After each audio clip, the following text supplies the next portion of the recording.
Hello বন্ধুরা, আমি মধুমিতা চলে এসেছি আবারও একটি নতুন ব্লগ নিয়ে।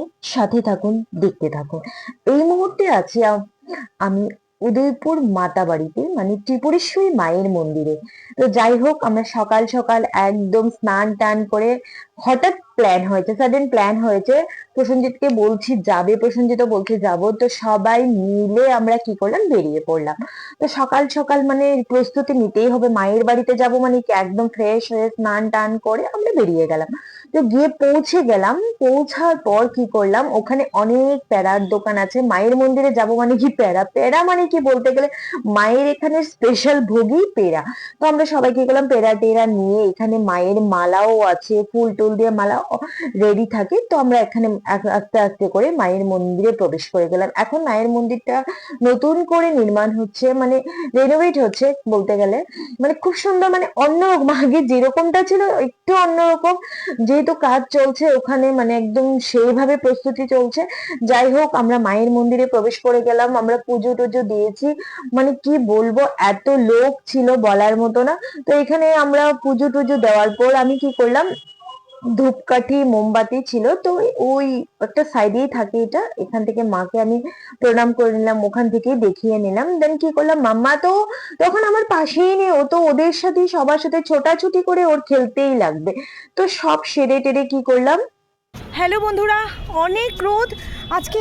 ভেবেছি আজকে বুধবার, শনি মঙ্গলবারে মায়ের বাড়িতে প্রচণ্ড ভিড় হয়, বাট আজকে বুধবার ভাবতে পারিনি যে অতটা মানে লোকজন হবে। প্রচুর বলতে প্রচুর, মানে আমরা এসে আমাদের একটু আসতে ততটা লেট হয়নি, আমরা ঠিক মুহূর্তেই পৌঁছেছি, বাট এতটা ভিড় ভাবতে পারিনি। যাই হোক, আমরা মায়ের দর্শন করেছি, মায়ের পুজো করেছি, অনেক মজা করেছি এখানটায়। যাই হোক, সবাইকে নিয়ে অনেক বেশ ভালো লেগেছে। তো এখন আমরা এখান থেকে বেরিয়ে যাব, দেখি কোথায় যেতে পারি। বাবা মা সবাই ওখানে আমাদের ওয়েট করছে। তো আমি আবার পাশে থাকবেন, আমি আবার আসছি, ঠিক আছে?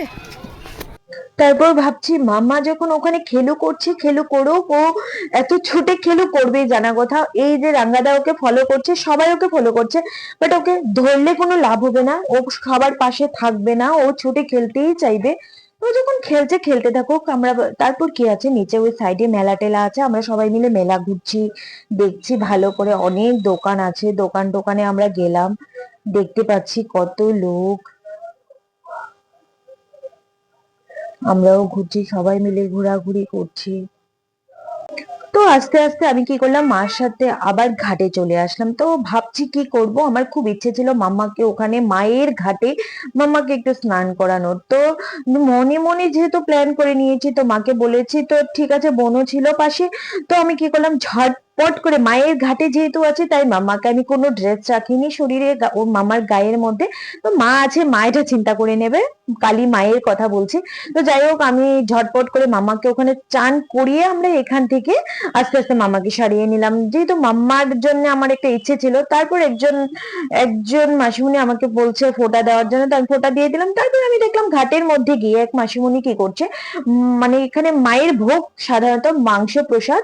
তো এখানে মানে একদম দিঘির মধ্যে, জলের মধ্যে একদম ছিটে ছিটে দিচ্ছে, মানে ওখানে মাছ আর কচ্ছপ এসে খাওয়ার জন্য। তো পাশে কুকুরও ছিল, দেখলাম টেনে টেনে খেয়ে নিচ্ছিল। যাই হোক, তারপর আমরা ওখান থেকে বেরিয়ে গেলাম। সবার প্রচন্ড খিদে পেয়েছে, আমরা একটা হোটেলে ঢুকে গেলাম। হোটেলের মধ্যে ঢুকে ভাবছি কি খাবো কি খাবো, ভীষণ টায়ার্ড লাগছিল, রোদও ছিল, সত্যি ওয়েদারটা খুব ভালো ছিল। ওখানে ঘোরাঘুরি করে বেরিয়ে গেলাম। বেরোয়ার পর সবাই মিলে হোটেলে যখন ঢুকেছি, তো ভাবছি কি খাবো। তো বাবা বলছে যার যেটা ইচ্ছে সেটাই খা, কোনো প্রবলেম নেই। তো প্রসেনজিৎ বলছে তুমি কি খাবে, খেয়ে নাও জলদি জলদি করে। মামাও ছিল, মামা তো ওগুলো খাবে না, মাম্মার খাওয়ার আমি সাথে নিয়ে নিয়েছি, তারপর মামাকেও আমি খাইয়ে দিয়েছি। তো আমরা দেরি না করে ওখান থেকে বেরিয়ে যাব, কারণ লেট করব না, ঠান্ডার ওয়েদার একটা। তো ঠিক আছে বন্ধুরা, ভিডিওটা কেমন লেগেছে অবশ্যই আমাকে জানাবেন। Till then bye bye, I will come again with my next blog. তো ততক্ষণের জন্য পাশেই থাকুন, দেখতে থাকুন পুরো ভিডিওটা, ঠিক আছে, টাটা।